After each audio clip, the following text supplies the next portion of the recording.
Merci beaucoup, je vais être très rapide parce que comme on a convenu, pas plus de 5 minutes. Tout d'abord pour remercier CIHM Space de m'avoir donné l'opportunité de venir.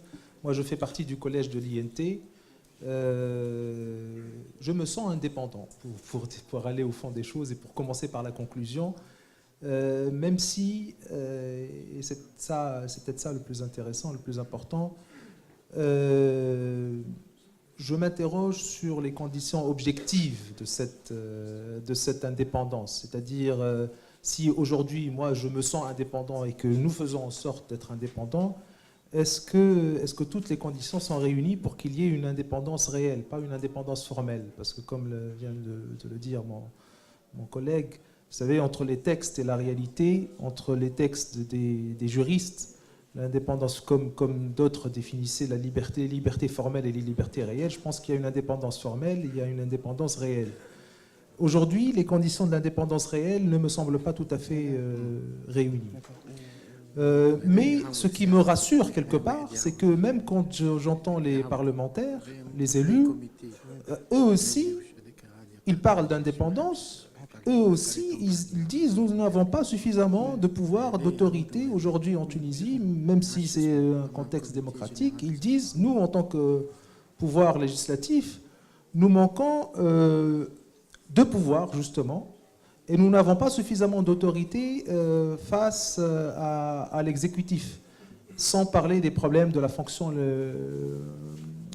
élective du Parlement, parce que si demain le Parlement devait élire des autorités indépendantes, les conditions de déroulement de ces élections-là et le degré même d'indépendance, le pouvoir même du Parlement semble poser problème.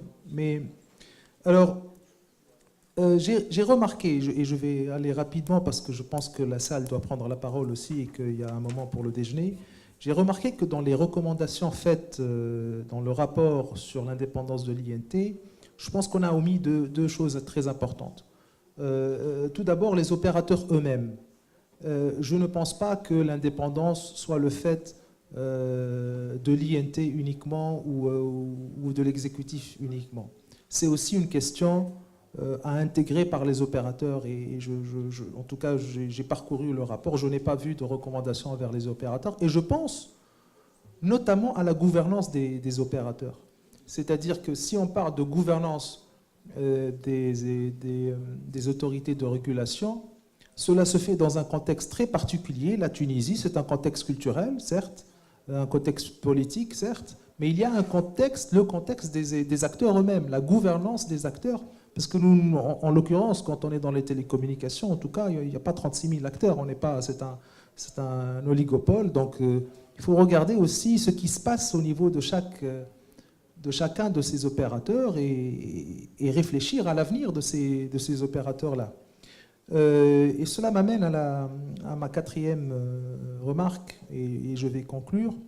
C'est vrai, indépendance, comment être indépendant, ça c'est une question à la limite technique.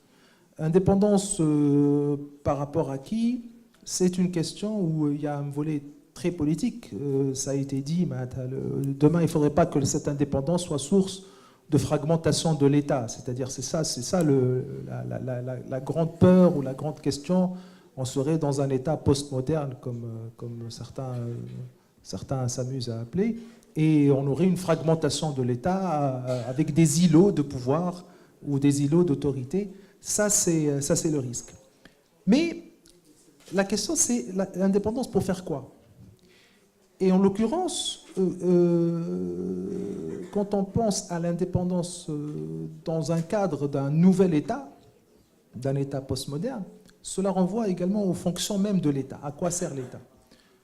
Si on est dans la configuration de ce qu'on appelle un État stratège, je crois que une nouvelle fonction des autorités de régulation doit émerger. C'est celle du débat public, du dialogue, de l'intelligence collective. Je pense qu'aujourd'hui, les autorités de régulation ne peuvent pas se limiter aux questions de contrôle.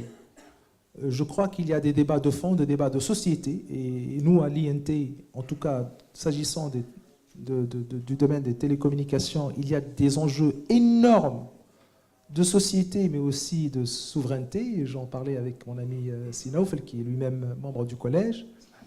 Et il y a des débats de fond à mettre en œuvre au sein même de la société. Et je crois que les autorités de régulation, dans le cadre d'un État stratège, devraient penser la régulation autrement. C'est-à-dire que la régulation, c'est aussi faire émerger une intelligence collective. Et pour faire émerger l'intelligence collective, il n'y a pas mieux que de mener ce dialogue, ces débats de société sur demain, qu'est-ce que nous allons faire, par exemple, de la neutralité du net. Demain, qu'est-ce que nous allons faire face à ces grands monstres qui vont avaler tout le monde, hein, y compris les autorités de régulation, parce qu'au niveau mondial, il n'y aura pas, il ne faut pas se faire d'illusions, il n'y aura pas de régulation mondiale. Il y aura de vrais acteurs mondiaux, mais en face. Donc comment surfer sur cette première vague du tsunami qui arrive? Voilà, je vous remercie. Merci.